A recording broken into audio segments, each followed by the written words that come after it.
जय गुरु जी।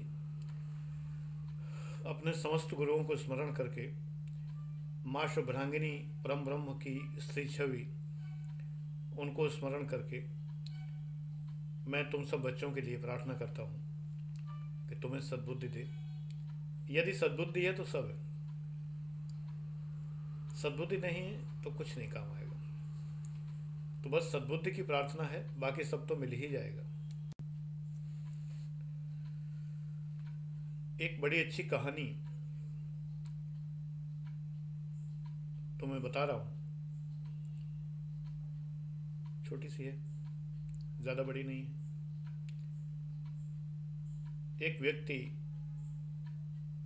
किसी संत की खोज में गया।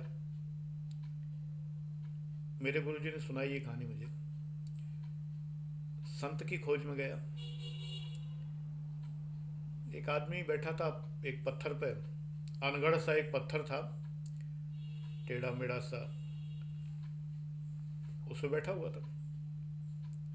रंग बिरंगी पगड़ी पहने हुए, कंधे पे एक गमछा जैसा कोई कपड़ा डाले हुए। उससे पूछा कि भाई, मैं संत की खोज में निकला हूं, किसी संत का पता बता दो। उसने कहा, संतन को कहा सीकरी से काम, संत कहाँ रहते हैं, कहीं किसी शहर में टिक के रमता जोगी बहता पानी। मिल जाए तो बड़ी बात, न मिले तो कहो जीवन भर न मिले। तो वैसे क्यों खोज कर रहे हो संत की? हम बोले कि इसलिए कर रहे हैं कि जीवन सुधर जाए। अब तक जो किया सो किया, अब लो नसानी अब ना नसें हो। अब तक तो बर्बाद कर ही डाला जीवन, अब नहीं करूंगा। आत्मनिरीक्षण का पल उस व्यक्ति के जीवन में आ गया था और वो किसी संत की खोज में था। जो व्यक्ति बैठा था पत्थर पे, उसने कहा, देखो ऐसा है, जाओगे तो एक आदमी मिलेगा। संतों की पहचान ये है कि वो सर पे ऐसे रंग बिरंगा साफा बांधे होंगे, पगड़ी बांधे होंगे, कंधे पे एक दुपट्टा टाइप का डाले होंगे, और कहीं ना कहीं किसी अनगढ़ पत्थर पे बैठे हुए मिल जाएंगे। उनके लिए तो पत्थर भी सिंहासन होता है, हथेली का तकिया बना के सोने वाला होता है संत। ढूंढो। वो ढूंढता रहा, ढूंढता रहा, ढूंढता रहा। 30 साल हो गए। कहीं इस कहानी में राबिया का नाम भी आया था, मैं याद नहीं कर पा रहा हूँ एक्चुअली। कल मैंने असल में इतनी कहानियां सुनी हैं विभिन्न चैनलों पर विभिन्न गुरुजनों से कि मैं ठीक से भूल गया हूँ कि राबिया का नाम आया था, क्यों आया था, बट आया था कहीं। फिलहाल अभी इसमें राबिया का नाम नहीं ले रहा हूँ। राबिया प्रसिद्ध संत हुई हैं। तो 30 साल वो आदमी घूमते घामते घूमते घामते फिर लौट के वहीं आया। वही आदमी बैठा था, उम्र बढ़ गई थी, उसी पत्थर बैठा था, वैसी पगड़ी बांधे बैठा था। उसने कहा कि भाई, तुमने कैसा घुमा दिया मुझे, मैं तो संतों को ढूंढता रहा, मुझे तो मिले नहीं। उसने कहा, ठीक से नहीं ढूंढा होगा। उसने कहा, बहुत आंखें गड़ा के देखा, घर घर में झांका, गली गली में झांका, नगर नगर शहर शहर, नगरी नगरी द्वारे द्वारे, ढूंढू रे सांवरिया, अब तो दरस दिखा जा। पुकार चरम सीमा पर पहुंच गई। ईश्वर ने कहा, इसको मिला ही देते हैं। तो लौट के वहीं आ गया। आया तो यही कहने लगा उनसे, उस व्यक्ति से। अचानक इसके ज्ञान चक्षु खुले और इसने देखा कि जैसा वर्णन उस व्यक्ति ने बताया था कि ऐसा कंधे पे अंगोछा गमछा डाले हुए, ऐसे पत्थर बैठा हुआ, ऐसा रंग बिरंगा साफा बांधे हुए, ये तो यही व्यक्ति है। उसने कहा, महाराज, जो आपने सिम्टम बताए थे, जो जो चिन्ह बताए थे, वो तो आप में है। उस व्यक्ति ने कहा, कस्तूरी कुंडल बसे, मृग ढूंढे जग माहे। मैं तो तेरे पास में बंदे, मोह को कहाँ खोजे रे। व्यक्ति चरणों में गिरा, कहा, ये अज्ञान था, मेरा मोह था, जो मैं 30 साल तक भटकता रहा। ये वही बात है। मैं इलाहाबाद चौराहे पर, कटरा चौराहे पे एक बार, गुरनानी पेन पैलेस वहाँ हुआ करता था, पता नहीं अब है कि नहीं। पेन ही पेन मिलते हैं। तो मैं पेन खरीदने गया हुआ था। एक आदमी आया, बोला भैया पेन की कोई बढ़िया दुकान बता दो। अब गुरनानी जी देख के मुझे हंसने लगे। मैं रेगुलर कस्टमर उनका। कहने लगे देखो भैया, इन्हें पेन की कोई बढ़िया दुकान बता दो। मैंने कहा ये दुकान भाई साहब आपको नज़र नहीं आ रही ठीक से कि पेन की ही है? बोले अरे हाँ, ये तो हमने देखा ही नहीं। तो इस संसार में कस्तूरी कुंडल बसे मृग ढूंढे जगमाही बहुत लोग हैं। बेटा इसी तरह तुम्हारे हृदय में ईश्वर विद्यमान है। कभी कभी जब तुम्हें नहीं दिखता तब गुरु की टॉर्च की आवश्यकता पड़ती है। मैंने गुरु पर 2-3 वीडियो बनाए। पहले तुम्हारे मन में मैंने आंदोलन पैदा किया, अब मैं समाधान दूंगा अगले वीडियोस में कि गुरु की आवश्यकता क्यों है, वो मैं बताऊंगा। और सदगुरु होते कैसे हैं। सदगुरु का मतलब वो नहीं जिन्होंने अपना नाम सदगुरु रख लिया हो, वो नहीं, ब्रांडेड सदगुरु नहीं, फिल्मी दुनिया के गुरु नहीं। सचमुच के गुरु कैसे होते हैं? पहली बात तो तुम्हारी आत्मा तुम्हारा गुरु है, लेकिन फिर भी जब नहीं दिखता, जैसे कि गुरनानी पेन पैलेस में गुरनानी जी ने मुझसे कहा कि इनको बताओ भैया कोई पेन की अच्छी दुकान। ऐसे ही ईश्वर कभी कभी कहता है कि जब तुम नहीं देख पाते उसे, तो ईश्वर किसी गुरु को नियुक्त करते हैं और कहते हैं इनको बताओ कि ईश्वर कहाँ है। मैं तो इसके हृदय में विराजमान हूं, इस मूर्ख को हृदय का द्वार नहीं दिखता, कपाट नहीं खुलता इससे, इसके पास चाबी होते हुए भी चाबी नहीं। ये भूमिका है गुरु की। सच्चे गुरु कभी अपने को महिमा मंडित नहीं करते। ये नहीं करते कि मैं था तो तुझे बता दिया, मैं ना होता तो क्या होता। सच्चे गुरु कभी ये नहीं कहते कि आ मेरी गुफाओं में आ, ये नहीं कहते। सच्चे गुरु कहते हैं वो रहा ईश्वर, ऐसे मिलेगा, और जाओ बेटा बढ़ जाओ रास्ते पे आगे। गुरु की खोज में लगी है दुनिया, गुरु की फोटो को माला पहना रही है, गुरु की फोटो के चरण जहां होते हैं वहां सर टिका रही है। सर पटक भी रहे हैं बहुत से लोग, पश्चाताप भी करते हैं, पापों की स्वीकारोक्ति भी करते हैं। गुरु जी के मुंह में जबरदस्ती बर्फी चिपका देते हैं, मतलब फोटो के मुंह में, फिर भी ईश्वर नहीं मिलते, क्योंकि आस्था सच्ची नहीं है। मैं चाहे 30-40 गुरुओं में करता हूं, लेकिन आस्था करता हूं, उनको मानता हूं। उनमें से बहुत से लोग व्यक्ति हैं, बहुत से लोग इस संसार में हैं, बहुत से नहीं हैं। जब मैं किसी आफत मुसीबत में, किसी समस्या में किसी से राय लेता हूं, तो उस वक्त का वो मेरा गुरु है। और यदि मैं बार बार राय लेता हूं तो वो मेरा बाकायदा गुरु है। बहुत से मामलों में पत्नी से कह देता हूं ये तो मामला तुम ही जानो, तुम ही कर सकती हो, मेरी समझ में नहीं आ रहा। पत्नी नियमित रूप से, विवाह को 45 ईयर्स से ऊपर हो गए, नियमित पूछती हैं विवाह के बाद से हमेशा खाना क्या खाएंगे, नाश्ता क्या लेंगे, और मैं एक ही उत्तर देता आया हूं, ये तो तुम जानो, तुम्हें मेरा ज़्यादा पता है, मुझे नहीं पता। ब्लूटूथ से जुड़े हम लोग, उन्हें मेरे पेट का, दिल का, सबका हालचाल पता है। अचानक मैं कितना ही व्यस्त हूँ, उनका फ़ोन आ जाता है, कुछ भेजें। मैं यहाँ ऊपर दिन भर व्यस्त रहता हूँ, ध्यान, पूजा, वीडियो बनाने में, पढ़ने में, एक्सरसाइज में, गुरु सेवा में। गुरु की सेवा यही है, जितने गुरुओं ने जो कुछ कहा वो मानते रहो बस। बीच बीच में उनका फ़ोन आता है, कभी कभी मैं कह भी देता हूँ मैं बहुत बिजी हूँ अभी, भेजती रहती है कुछ ना कुछ। मैं भोजन के मामले में उनका अधिकार क्षेत्र है, मैं छीन नहीं सकता कि मैं ये खाऊंगा वो खाऊंगा। मैं कौन होता हूँ? मैं ईश्वर को नहीं कभी कहता कि ईश्वर मुझे ये दे दो वो दे दो। उसने मेरे लिए जो रेसिपी तैयार की है वो उसकी इच्छा। मैं गलती करके देख चुका हूँ, मैंने मांगा, उसने दे दिया। सेल्स टैक्स डिपार्टमेंट की बिल्डिंग देख के मैंने मांग लिया, मैंने कहा भगवान यही दिला देना, इंटरव्यू देने जा रहा हूँ पीसीएस का। भगवान ने कहा ले मर, बहुत इच्छा है तेरी सेल्स टैक्स में जाने की, भुगत। उस दिन से मैंने कान पकड़े, मांगूंगा नहीं कभी भी। जो वो मेरे निमित्त कर देंगे वो ठीक। मेरे कपड़ों का चुनाव हो, मेरे भोजन का चुनाव हो, मेरे लिए कुछ भी चीज का चुनाव हो, मेरी पत्नी करती है। मेरे जीवन की गुरु तो वही है।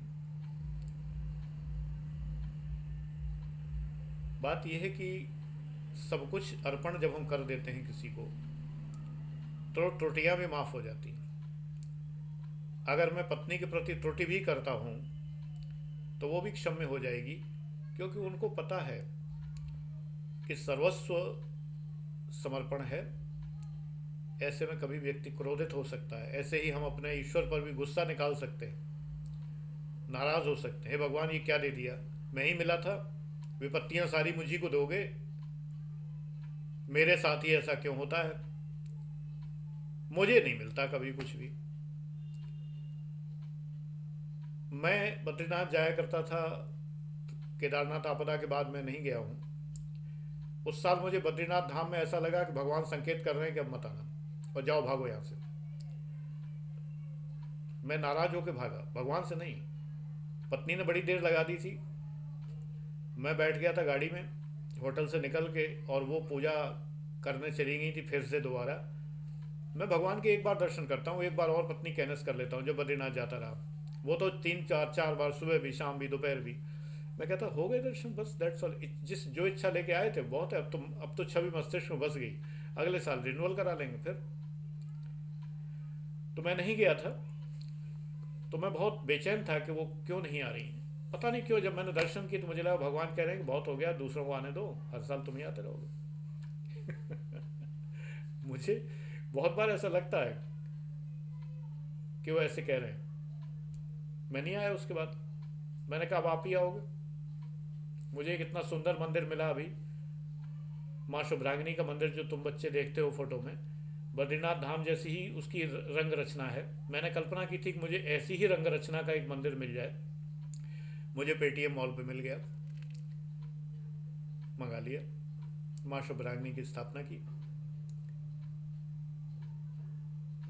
ऐसा लगता है बिल्कुल साक्षात बद्रीनाथ धाम जैसा मंदिर है, बस साइड में 2 और होने चाहिए, मिल ही जाएगी कभी ना कभी। आस्था अखंड हो, अनक्वेश्चनड हो। मांगोगे तो नहीं मिलेगा, नहीं मांगोगे तो इतना मिलेगा, क्योंकि अंकल की मुट्ठी बहुत बड़ी है, बच्चे की मुट्ठी छोटी है। बच्चा उठाएगा अंकल की मुट्ठी में से तो थोड़ा सा उठाएगा, अंकल देंगे तो भर के देंगे। अंकल की मुट्ठी बहुत बड़ी है, बिना मांगे मिलता है। लेकिन अगर तुम लालची हो, गलत कामों से धन कमाना चाहते हो, अब तुम भगवान से ये प्रार्थना करो, भगवान आज मैं सरकारी अफसर हूँ, आज मैं जैसी जाऊँ इतने क्लाइंट मिले, घूस भर भर के मिले, तो भगवान नहीं देंगे। भगवान नैतिकता जानते हैं, और देंगे भी तो फंसा देंगे। भगवान नहीं फंसाएं, तुम खुद अपने कर्मों से फंसोगे। कर्मों का परिणाम बेटा मिलता है, ये जान लो। आज दिन तक मैंने देखा है घूसखोर अफसर रिटायर हो गए शान से, और कुछ नहीं हुआ उनका, कभी पकड़े नहीं गए, ट्रैप नहीं हुए, करोड़ों की संपत्ति बना ली, लेकिन उस कोठी में 6 इंच की देहरी चढ़ने की उनके पैरों में ताकत नहीं है। जो कोठी उन्होंने बनाई, फर्श यूं है, 6 इंच ऊपर एक फर्श और आया, दहलीज जो है 6 इंच ऊंची है। 6 इंच के लिए वो अपना पैर ऐसे पकड़ते हैं, नौकर आता है, पैर को उठाता है, डंडे का सहारा लेते हैं, और बड़ा खूबसूरत वो छड़ी भी ले रखी है। पैसा है भाई तो क्या है, सोने की बनवा लें। उसका सहारा लेके पैर ऊपर उठाता है, घसीट घसीट के रखते हैं। उस दहली को चढ़ने में 1 घंटा तक लग जाता है कभी कभी। आखिरकार इस बार उन्होंने व्हील चेयर ले ली और उसको स्लोप बनवा लिया कि व्हील चेयर से जा सके, क्योंकि पैरों में शक्ति नहीं। ईश्वर इसी जन्म में दंड दे देता है। परमहंस जी ने कर्मों के अनेक प्रकारों की चर्चा की है अपने व्याख्यानों में और लेखों में। तो ये हमारा प्रारब्ध है जो आज हम तैयार कर रहे हैं, आगे के लिए तैयारी हो रही है। आज जो करेंगे, अगर हम किसी का दिल न दुखाएं, लेकिन अगर सात्विक भाव से दिल दुखाना पड़ जाए तो दुखाना पड़ेगा। एक आदमी मेरे पास आता है, मैं सरकारी अफसर की कुर्सी पे बैठा हुआ हूँ, वो कह रहा सर दिल मत तोड़ो, सब ले लो पैसे, मेरा काम कर दो, सब पैसे ले लो, मैं सब 10,000 रुपये लाया हूँ, 20,000 लाया हूँ, लाख रुपए लाया हूँ, जैसा भी अवसर होता है वैसे ही दक्षिणा लोग चढ़ाते हैं, सर ले लो। नहीं, दिल टूट जाएगा। अब हम कहेंगे नहीं, अभी हमें कहीं से उपदेश मिला था कि किसी का दिल ना तोड़ो, किसी का दिल ना तोड़ो, अच्छा भाई लाओ लाओ लाओ, घूस लाओ घूस लाओ। ये नहीं दिल तोड़ना है। या मैं अपना कर्तव्य पूरा कर रहा हूँ, मेरे जिम्मे कुर्की है एक मकान की, मकान में जो लोग रह रहे हैं निहायत गरीब हैं, उनके मकान को मुझे जब्त करना है, सीज करना है, नीलाम करना है, और वो लोग जो है सड़क पे आ जाएंगे, रो रहे हैं, बिलख रहे हैं, सब कुछ कर रहे हैं, लेकिन मुझे करना पड़ता है। यहाँ भी मैं दिल नहीं तोड़ रहा किसी का।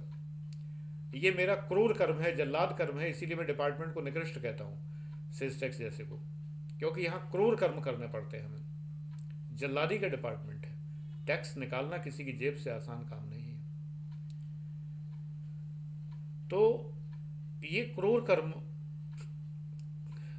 हमारा सरकारी कर्म है, निर्धारित कर्म है, role given and I have taken the role, so I have to play the role, otherwise I shall be called a deviant person.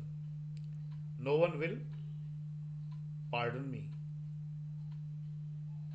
I shall have to face the consequences. परिणाम भुगतने पड़ेंगे। यह है कर्म। दिल न दुखाएं का मतलब यह है कि हम इतना, हमारा मस्तिष्क, हमारी आत्मा सबकी, तुम्हारी मेरी सबकी एक ही आत्मा है।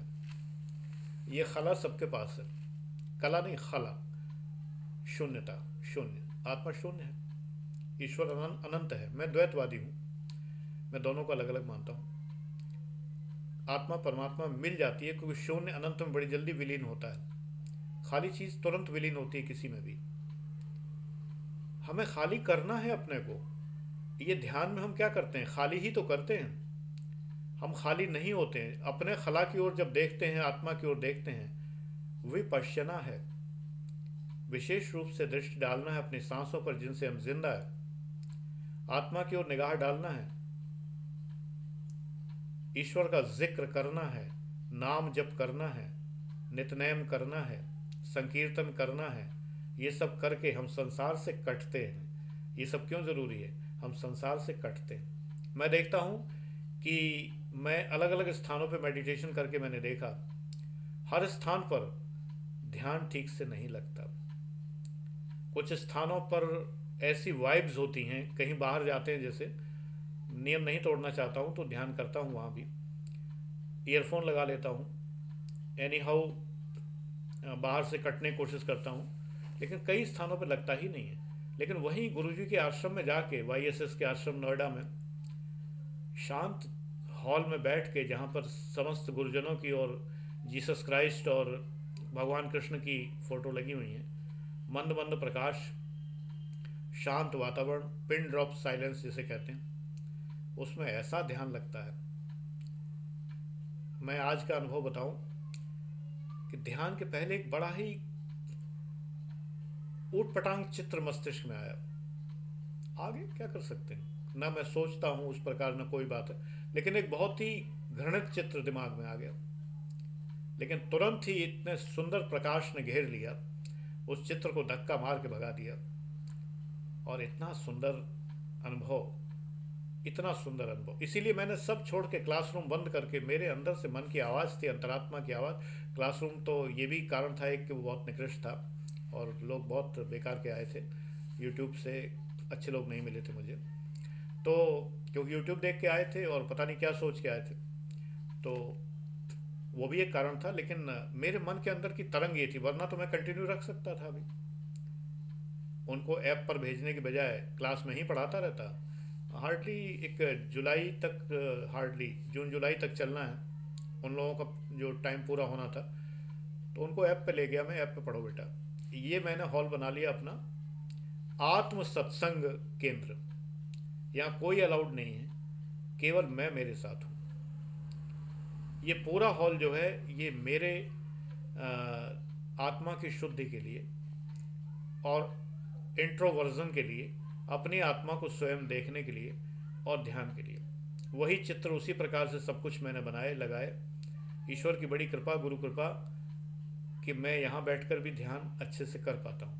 लेकिन जो बात आश्रम में ध्यान में है वैसा कहीं नहीं। इतना अद्भुत, ऐसा अनुभव मैं आज बता रहा हूँ कि 2015 से मैंने शुरू किया आध्यात्म के पथ पे आगे बढ़ना। मैं बहुत पुराना विद्यार्थी नहीं हूँ अध्यात्म का बहुत नया हूँ। उस पथ पे उम्र 3 ही साल है मेरी। अपने जन्मदिन पर 2015 में मैंने गेरुआ वस्त्र प्रारंभ किए। अब तो कभी कभी अन्य कलर के पहन भी लेता हूँ, जिससे कि लोग फालतू में साधु संत न समझने लगें।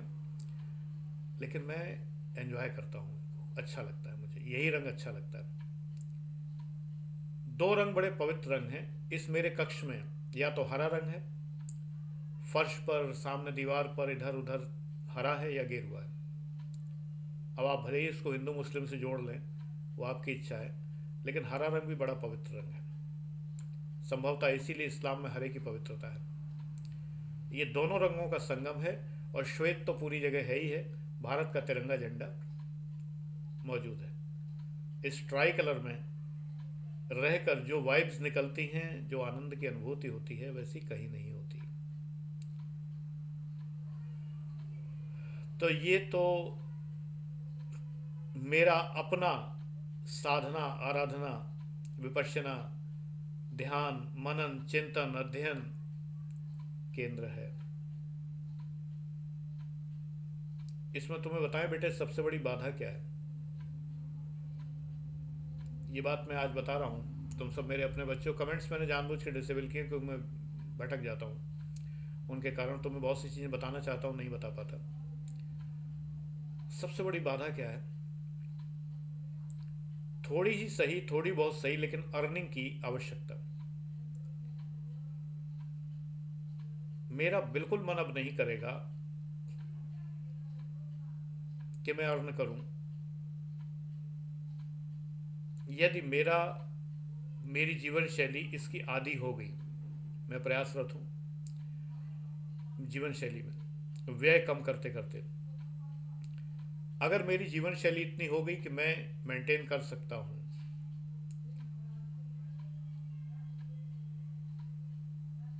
तो जो बहुत बड़ी बाधा है, जो मेरे अंदर क्रोध भी पैदा करती है, क्योंकि शिष्यों पर क्रोध करना पड़ता है।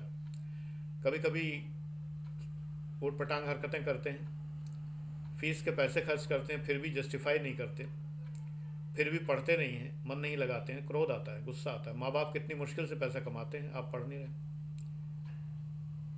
बहानेबाजी करते हैं, मक्कारी करते हैं, गुस्सा आता है। तो क्रोध का एकमात्र स्रोत जो है वो फिलहाल वो खत्म हो जाए। परिवार से मुझे कोई क्रोध नहीं है, पड़ोसियों में मुझे कोई क्रोध नहीं है, किसी से मिलता ही नहीं, बाहर कहीं जाता नहीं है तो मुझे रास्ते में भी किसी पे क्रोध नहीं कि गाड़ी टेढ़ी लगा रखी है कि ये आगे हॉर्न देने पे भी हट नहीं रहा है। ईर्ष्या मुझे कभी रही नहीं, क्रोध और समाप्त हो जाए। क्रोध का कारण अध्यापन है, पढ़ाना है, या ये देखना है कि तुम लोग सच्चाई को नहीं पहचानते। जब मुझे इससे कोई कष्ट नहीं कि तुम मेरे यहाँ एडमिशन नहीं लेते हो, दिल्ली में लेते हो, फलानी जगह, इससे कोई कष्ट नहीं। लेकिन जब एक सच्चाई से बताई हुई राय तुम ग्रहण नहीं करते और गलत लोगों की राय को तुम विश्वास करते हो, तो दिल के अंदर चोट लगती है। क्योंकि मैं तो कह ही नहीं रहा कि तुम मेरे एडमिशन लो, कभी नहीं कहता मैं। अपने आप ईश्वर भेजता है, हो जाता है। मेरे लिए तो महीने में एक भी बहुत है, आधा तो होता नहीं, चूंकि एक भी बहुत है, आई कैन डू। और आगे चल के एक शून्य पे भी रह जाए तो मैं कहूँगा ईश्वर मुझे मौका दे रहा है कि मैं अब वैराग्य की तरफ बढ़ूँ। मैंने 900 चूहे नहीं खाए कि जो अब मैं हज के लिए चल दिया, कभी खाए ही नहीं। ये वैराग्य तो सदैव रहा मेरे में। बेटे एक बहुत अच्छी बात बताई थी, मैंने बताई किसी वीडियो में। एक साउथ इंडियन व्यापारी थे, तो वो आए, बोले कि उनका घूस देने का अंदाज अलग था। मैं मोहननगर चेक पोस्ट पर था, उनका मैंने ट्रक पकड़ा हुआ था। उन्होंने कहा सर कुछ बातचीत कर लेते हैं।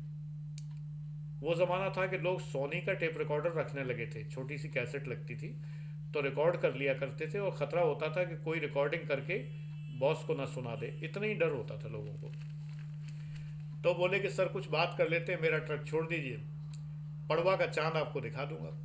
आपने नहीं देखा होगा, अगर देखा भी है तो एक बार फिर दिखा दूंगा। मतलब था 1,000 रुपये। हमने कहा ये पड़वा का चांद क्या होता है? बोले सर दूज का भी दिखा सकते हैं। फिर उंगलियों से ऐसे इशारा किया, मैं समझ गया ये कह रहे हैं कि 2,000। बहुत पुराना ज़माना है, सन 89 वगैरह की बात है, 88 89 की। तो मुझे हंसी आ गई। मैंने कहा आप तो बड़े साहित्यिक व्यक्ति प्रतीत होते हैं। बोले सर पूर्णिमा या अमावस्या की आशा मत रखिएगा। इतनी हमारी हैसियत नहीं है, अमावस्या को तो चांद निकलता ही नहीं है, और पूर्णिमा का चांद मैं दिखा नहीं सकता। हम ज़्यादा से ज़्यादा पंचमी तक जा सकते हैं। मतलब वो कह रहे थे कि मैं 5,000 ज़्यादा से ज़्यादा दे सकता हूँ। मुझे हंसी आती जा रही थी। मैंने कहा चाय पियो बैठो। मैं चाय बहुत पिलाता था लोगों को। मैं चाय पियो बैठो, क्योंकि मैं पीता रहता था। मैंने कहा ये बात यहाँ सब नहीं है। बच्चों तुम ताज्जुब करोगे, कोई एग्जैगरेशन नहीं है, लाखों तक पहुँच गए वो, लाखों तक उस ज़माने में। क्योंकि वो ऐसा जुर्माना था कि उसको जमा करते ही उनकी कंपनी की साख मिट्टी मिल जाती। और ये मुझे नहीं पता था, तब मैं शेयर मार्केट के बारे में कुछ नहीं जानता था, नई नई नौकरी थी, कि ये जुर्माना जमा करते ही अखबारों में न्यूज़ छप जाती और उनकी कंपनी की साख मिट्टी मिल जाती कि ये चोरी करते हैं, व्यापार में टैक्स की चोरी करते हैं, तो उनके शेयर गिर जाते। और साख गिरने से इन्वेस्टमेंट करने वाले लोग इन्वेस्टमेंट नहीं करते, तो इतना घबराए हुए थे that he was ready to pay lakhs of rupees. मैंने मना कर दिया। तो उन्होंने कहा कि सर आज तक अफसरों, बेटा ध्यान से सुनना, ये कोई एग्जैगरेशन या शो ऑफ नहीं है मेरा, ये मैं तुम्हें एक शिक्षा दे रहा हूँ जीवन की, और ये मैंने पहले भी दी है, मैं रिमाइंड करा देता हूँ बार बार। उन्होंने कहा कि आज तक मैंने सरकारी अफसरों के स्टेक्स देखे थे। स्टेक्स का मतलब लेवल, और वो स्टेक्स ये होते हैं कि कोई कितनी ज़्यादा घूस लेता है। हम लोग व्यापारी हैं, 1,000 रुपये शुरू करते हैं, लाख तक पहुँच भी जाते हैं अधिकारी के स्टेक्स, उसका लेवल देखकर। लेकिन आज मैंने सर जाना है, मुझे आप अपने चरण स्पर्श करने दीजिए, चरण स्पर्श करने दीजिए, ये कहा। मेरा साथी जो अधिकारी था वो ताज्जुब में पड़ गया। उसने कहा कि आपने तो अभी नौकरी ज्वाइन की है, नई नई लोग आपके पैर छूने लगे। मैंने कहा भाई चरण स्पर्श ना करो, मैं कोई साधु संत नहीं हूँ। बोला और कैसे होते हैं? मैंने कहा नहीं वो सब नहीं है, बिल्कुल सीधा साधा अधिकारी हूँ, मुझे पैसे नहीं चाहिए, ज़रूरत नहीं है, जुर्माना आपको देना पड़ेगा। बोला कि स्टेक्स का मतलब ये होता है कि कौन कितना रुपया छोड़ सकता है, ले सकता नहीं। इस संसार में तेन त्यक्ता भुंजी था। फिर से उपनिषद को याद कर लीजिए। त्याग में जो आनंद लेता है, पीड़ा में जो आनंद लेता है, वही मेरी मधुशाला आए। ईश्वर की मधुशाला है ये। गगन दमामा बाजिए, आकाश से झर रहा है नाद, तंत्री नाद कवित्र रस, झर रहा है नाद, झर रहा है, अनहद बज रहा है। उस अनहद का आनंद जो लेता है वो, उसे कहाँ संसार में पैसों वैसों की जरूरत कहाँ पड़ती है। ये तो ये है कि संसार में आए हैं, पत्नी है, बच्चे हैं, उनका भविष्य है। कभी कभी कोफ्त भी होती है, निराशा भी होती है। बच्चों का मेडिकल में एडमिशन कराना चाह रहे थे MBBS के लिए, तो सुना था कि वो 10-10 लाख रुपए लेंगे डोनेशन के। मेरे पास नहीं थे, मैंने मना कर दिया। मेरे बच्चों ने, किसी ने आज दिन तक बुरा नहीं माना है कि पापा के पास थे नहीं, इससे सेक्स में लोग इतना कमाते हैं और पापा इतना क्यों नहीं। बच्चों ने बड़े आराम स्वीकार किया। उन्होंने कहा ठीक है हमारा हो जाएगा, एग्ज़ाम देंगे, मेरिट पे होगा तो ठीक है, नहीं होगा तो। लेकिन तब तक उनकी दिशा मुड़ गई, अपने दूसरी दिशा ले ली, क्रिएटिव। एक्चुअली हम परिवार में 3 इडियट्स हैं। 3 इडियट फिल्म को देखते हुए दोनों बेटे अपने हॉबी पूरी कर रहे हैं, डांस, ड्रामा, आर्ट, साइंस, बच्चों को सिखाना, पढ़ाना, ये दोनों बेटे कर रहे हैं। Musicology Noida, art works Ghaziabad, 2 institutes हैं, प्राइवेट लिमिटेड हैं, बड़ी संस्थाएं हैं, विश्व स्तर की संस्था है बल्कि म्यूजिकोलॉजी, क्योंकि लंदन के ट्रिनिटी कॉलेज से जुड़ी हुई है, ट्रिनिटी यूनिवर्सिटी से, नॉट कॉलेज, यूनिवर्सिटी जुड़ी हुई है, वहीं से एग्ज़ाम कंडक्ट होता है। म्यूजिकोलॉजी में हर उम्र के लोगों को म्यूज़िक सिखाया जाता है। मैं इसके बारे में कुछ नहीं जानता हूँ, आप सर्च करके ही पूछ सकते हैं जिसको पूछना हो। मुझे कुछ भी नहीं पता, मैं बच्चों को डिसेंट्रलाइज कर रखा है, टोटल छोड़ रखा है उन्हीं के ऊपर। और आर्ट वर्क्स गाजियाबाद में, और मैं शिखर IAS अकेडमी यहाँ, मुझे टीचिंग की हॉबी, मैं टीचिंग करता हूँ। तो बेटे एक चीज़ है ना, जब आप अपनी हॉबी को व्यवसाय बनाते हैं, पता नहीं तुम लोग आईएएस पीसीएस के पीछे इतना क्यों भागते हो। मेरे जैसे व्यक्ति कह रहा है जो खुद कोचिंग चलाता हो, जो खुद पढ़ाता हो, जिसकी आय का स्रोत आईएएस पीसीएस को पढ़ाना हो, वो ये बात कह रहा है और धड़ल्ले से कह रहा है, ठोंक के कह रहा है कि पता नहीं क्यों तुम आईएएस पीसीएस के पीछे भागते हो। अपनी आत्मा के पीछे भागो। अगर तुम्हारे अंदर क्रिएटिविटी है, then you can earn millions. Yes, and in those millions you can be a millionaire. और अगर बेटा मिलियंस नहीं भी कमाते हो, तो अगर हजारों ही कमाते हो, उन हजारों में जो सुख मिलेगा वो बेईमानी के मिलियंस में है नहीं, मानो चाहे ना मानो। God bless you.